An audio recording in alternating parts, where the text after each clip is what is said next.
Hi, everyone. I'm Michelle Jobin, and you are listening to Time to Talk, a podcast for caregivers. This podcast is dedicated to helping family caregivers in Ontario. Through expert tips and resources, you will gain knowledge and validation for the ups and downs that come with caregiving. More importantly, you'll learn that you're not alone. It's so important to take this time for yourself. We're glad you're here. Today, we are joined by Rick Lauber. Rick is a former co-caregiver who shared caregiving responsibilities with his two sisters to his aging parents. He has sat on the board of directors with Caregivers Alberta on a volunteer basis, where he aided in making key management, membership, marketing, and financial decisions. While co-caring for his parents, he learned that caregiving can impact the life of the caregiver. One of his coping mechanisms was to share his caregiving journey through two books, Caregiver's Guide for Canadians and The Successful Caregiver's Guide. Rick has also written a blog post for the Ontario Caregivers Organization in April 2022. Rick, thank you so much for being here with us today. My pleasure, Michelle. Thank you very much for having me.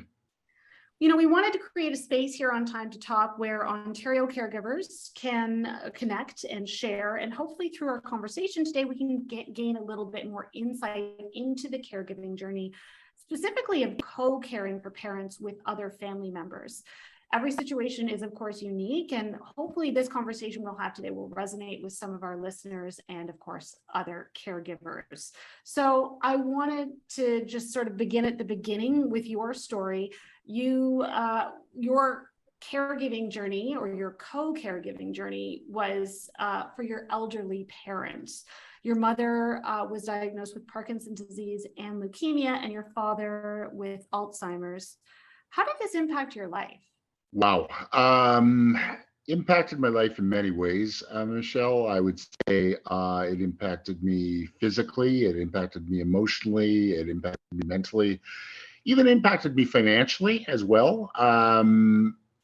Physically, I was kept busy. I was kept running much of the time, trying to balance a lot of new responsibilities, trying to get things done, trying to, work at the same time, trying to, live my own life at the same time, and it was difficult to keep up. So I felt really exhausted a lot of times. There was stress, certainly, that I had to deal with. I suffered from insomnia. I remember that because of the worry that I felt for mom and dad, or even thinking about what I had to do the next day. So, emotionally, I was certainly affected that way as well, with experiencing different feelings. I mentioned stress.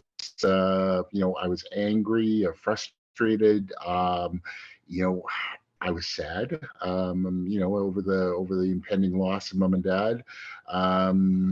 There was that as well. Emotionally, I mentioned emotionally.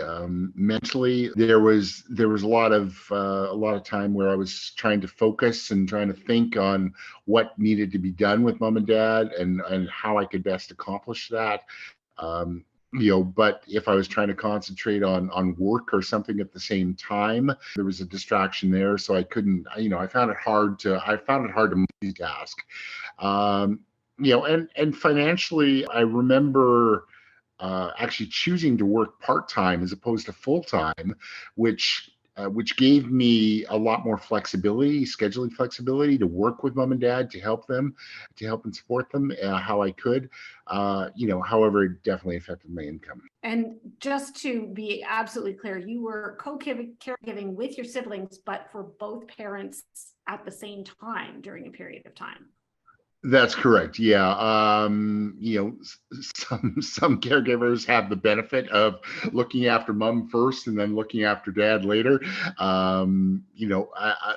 With my case, it was simultaneous, which certainly made the job more challenging. Yeah, I can imagine. And turning to the whole concept of balance, if that is something that we can even talk about in that kind of situation, did you feel that you were able to balance your caregiving responsibilities with your personal life? You talked a little bit about this, and certainly about work, but did you find that, you know, you were able to sort of carve out time for yourself or your family and friends beyond that? Not initially. I think I remember being very focused on mom and dad and what they needed and how I could help and what like I said, what needed to be done. You know, I realized over the course of time how this was affecting me. And you know, I realized I needed to step back and to find some balance. I managed to do that successfully through different ways. The working part time was just one choice I decided to make. I also wrote and I also walked a lot to find some time for myself, which greatly helped. You know, that was huge to look after yourself. So yeah, I mean, anyway, you know, a caregiver, a family caregiver can help themselves will ultimately, you know, make them a more effective caregiver.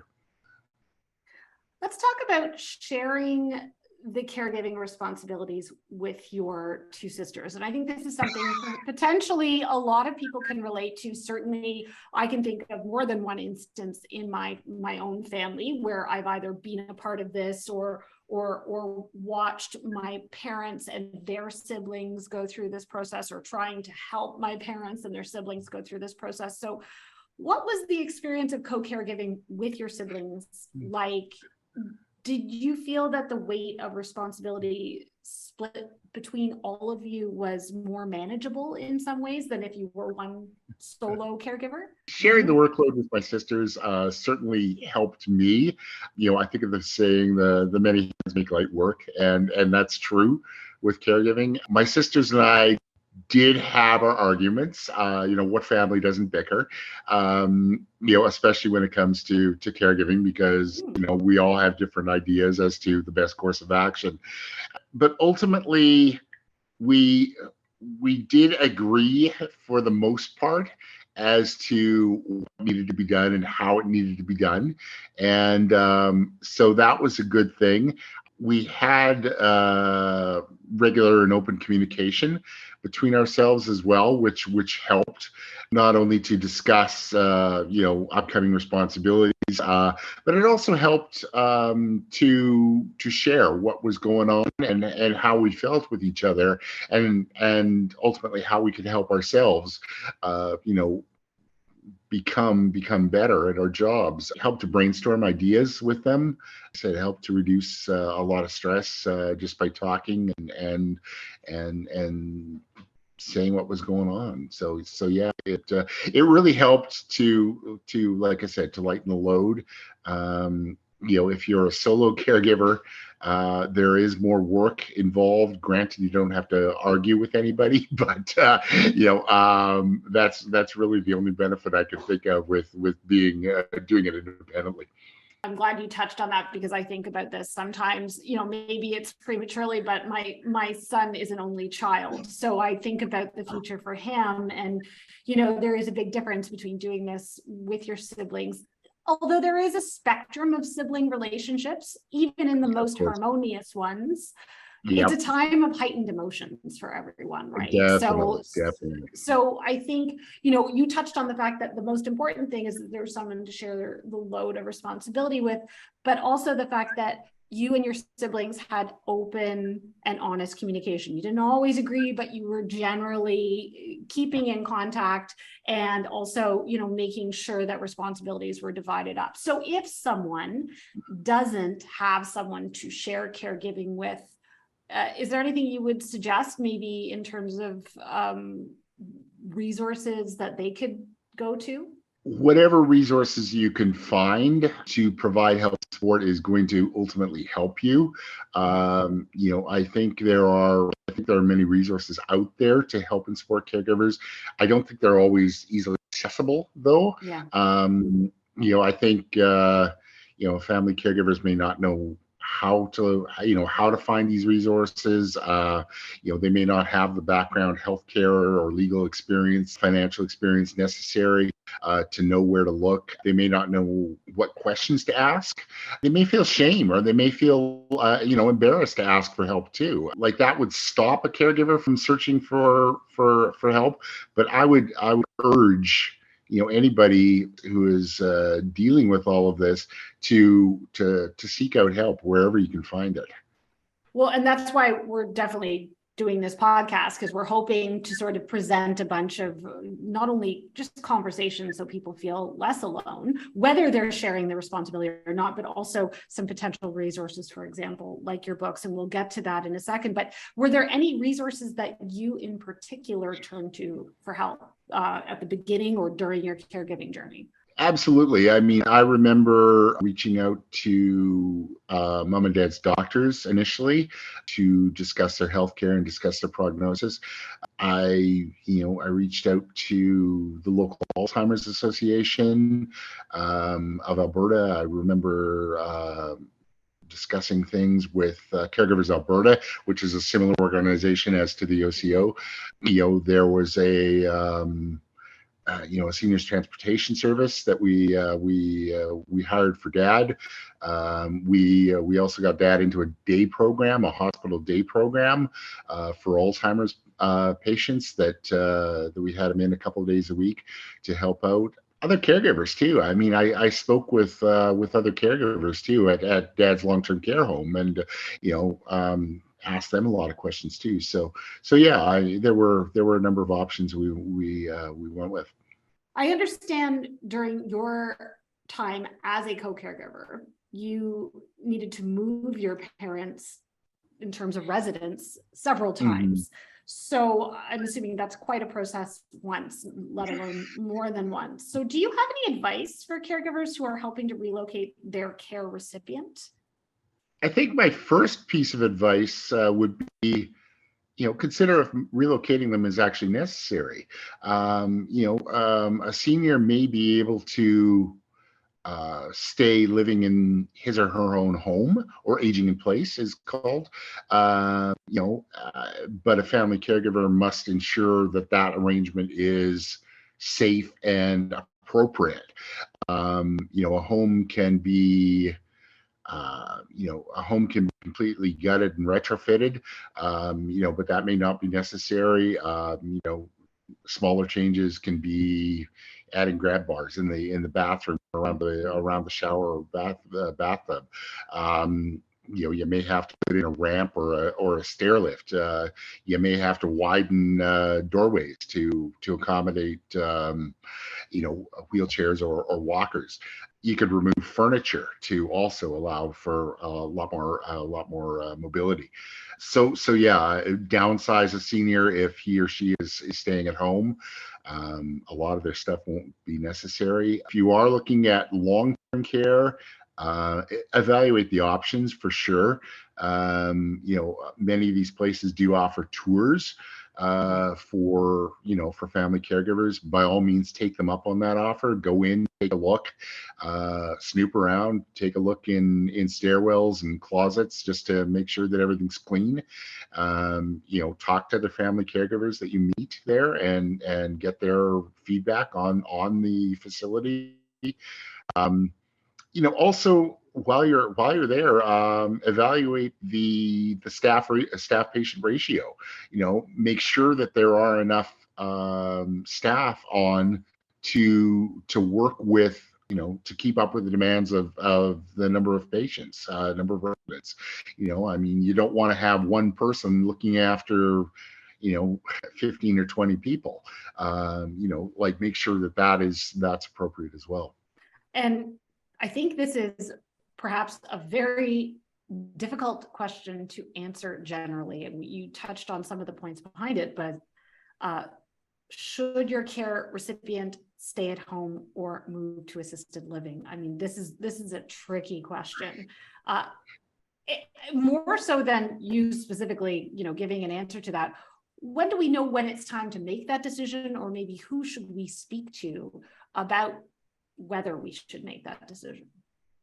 You're right. It is a tricky question, tricky situation. A senior will rightfully want to stay in his or her own home for as long as possible. It's familiar, it's safe, it's comfortable.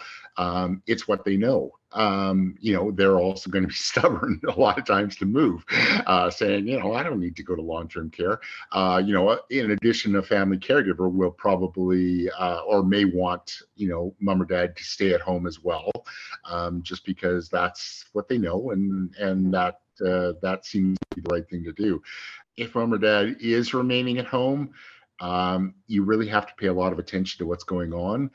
Watch their cleaning schedule. I mean, are they keeping up with cleaning? Are they keeping up? Is food going bad in the fridge because they're not getting to it, or are they forgetting about it?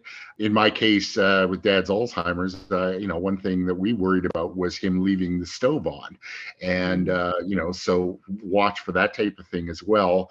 Is mom or dad falling?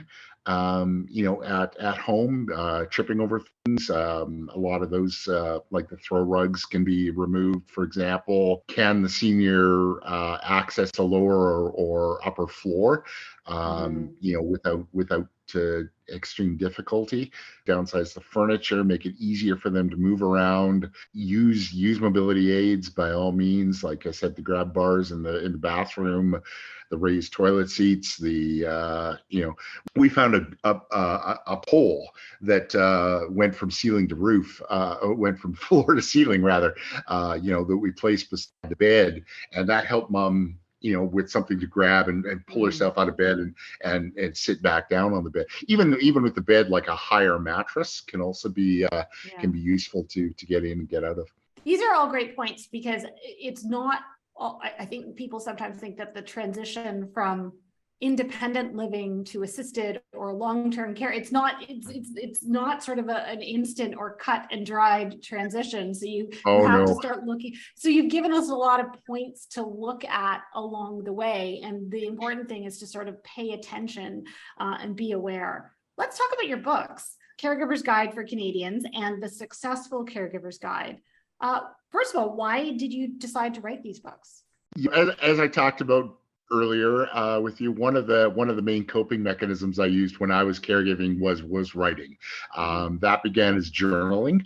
I wrote down my thoughts, my experiences, my feelings, and some of those stories actually I submitted to a local seniors newspaper, and they were picked up for publication. So I kept writing, I kept submitting, and even after mom and dad died, I continued to do so, because it ultimately helped me. But I started to think that what I'd gone through, with what I'd gone through, I could probably help other caregivers, whether they were new to the caregiving role or they were experienced even. I could probably help them with sharing with what I'd gone through and what I'd learned. So I very tentatively approached a book publisher.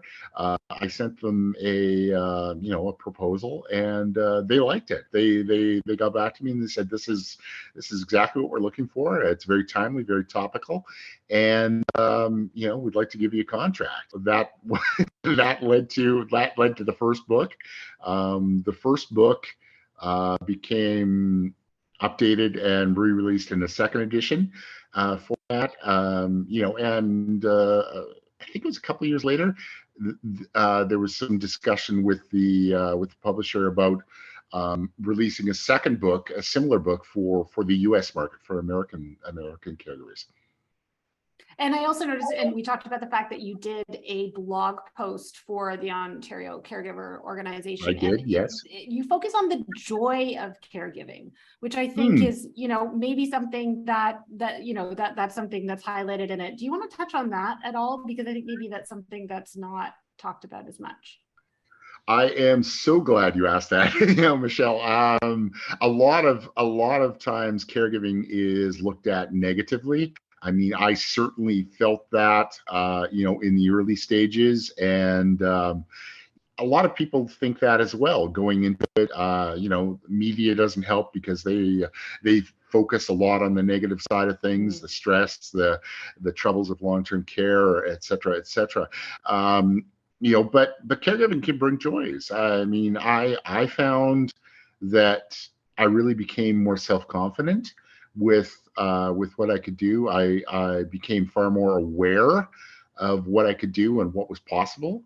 I bonded with my two sisters. I learned more about mom and dad. I became a better writer.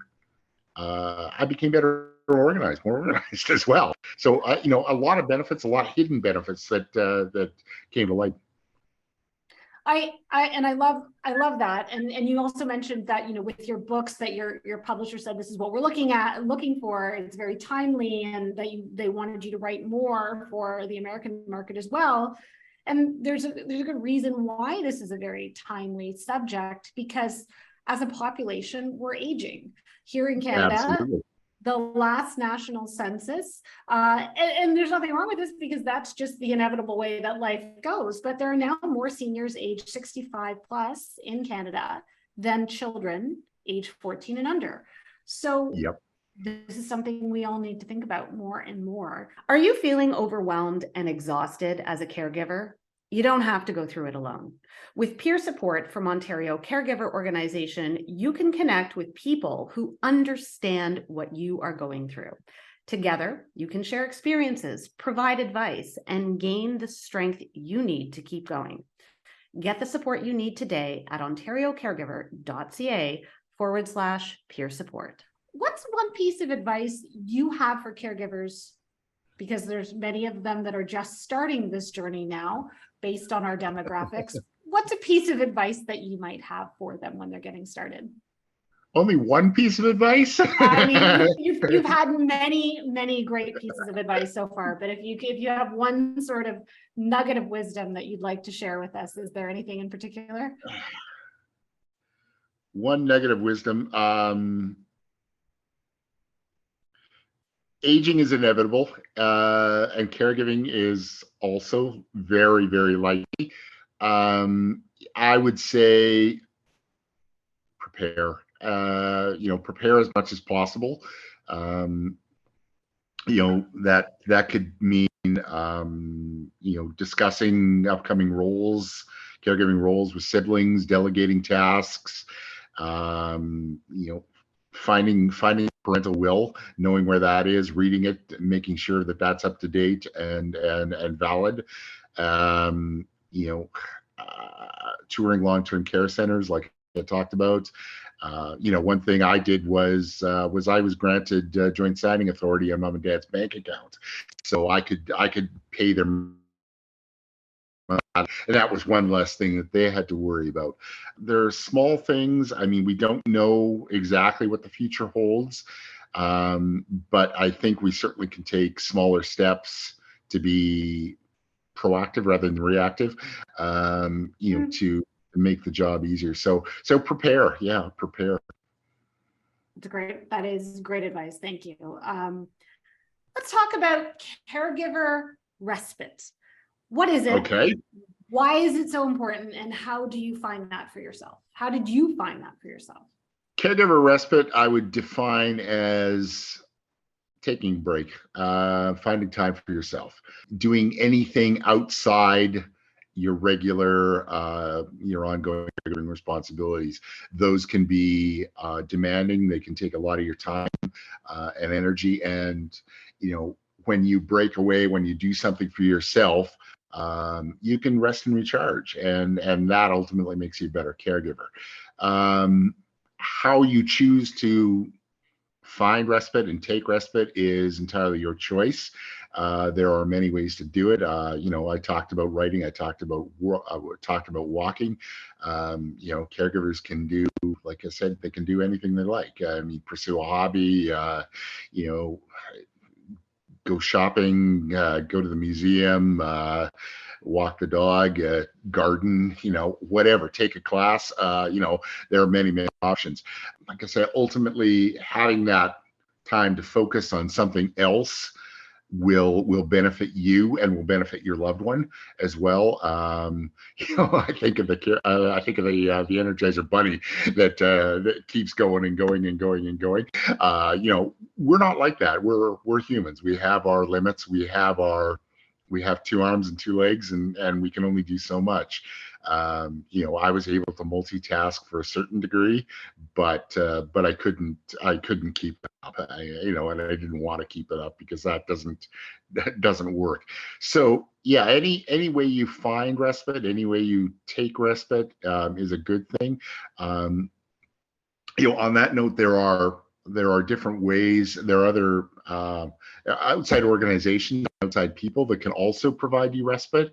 If you can hire a professional caregiver to come in and help out, however much you need him or her. A seniors association may be able to, provide activities to keep your senior busy. I talked about a hospital day program, which is a good option for dementia patients. Dad got in there and he was monitored and kept active by professional staff, which was a good thing.